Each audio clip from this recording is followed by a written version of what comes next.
यदि शुद्ध जल का परावैद्युतांक 81 हो तो इसकी निरपेक्ष वैद्युतशीलता कितनी होगी।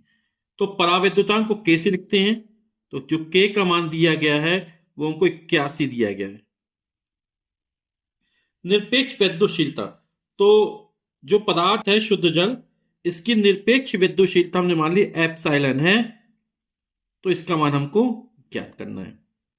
ठीक, आप लोग जानते हैं कि निर्वात या वायु में वैद्युतशीलता का मान होता है 8.85 इंटू 10⁻⁻12 कूलाम स्क्वायर बटे न्यूटन मीटर स्क्वायर। तो परावैद्युत माध्यम की वैद्युतशीलता तथा निर्वात या वायु में वैद्युतशीलता के अनुपात को माध्यम का परावैद्युतांक कहते हैं के। ठीक, हमें एप्सिलॉन का मान ज्ञात करना है, तो एप्सिलॉन बराबर हो जाएगा एप्सिलॉन नॉट इंटू के। मान रख देते हैं, एप्सिलॉन नॉट का मान है 8.85 इंटू 10⁻⁻12, 10 की घाते -12, 8.85 गुणे 10 की घाते -12, और के का मान हमको 81 दिया गया है,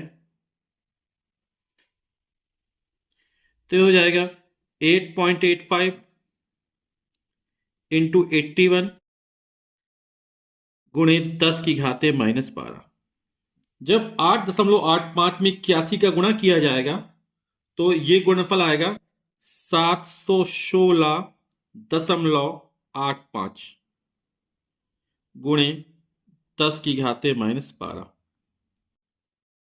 अब दशमलव यहां पर है, एक अंक किसका आया, 2 अंक किसका आया, है ना।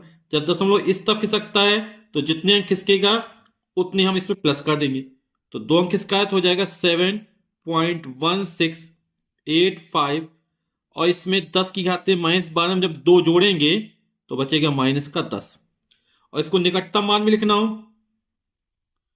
तो हो जाएगा 7 पॉइंट, यहां पर 8 है 6 के बाद, तो 7.17 इंटू 10⁻⁻10। जो एप्सिलॉन का मात्रक होगा भाई एप्सिलॉन नॉट का मात्रक होगा, है ना।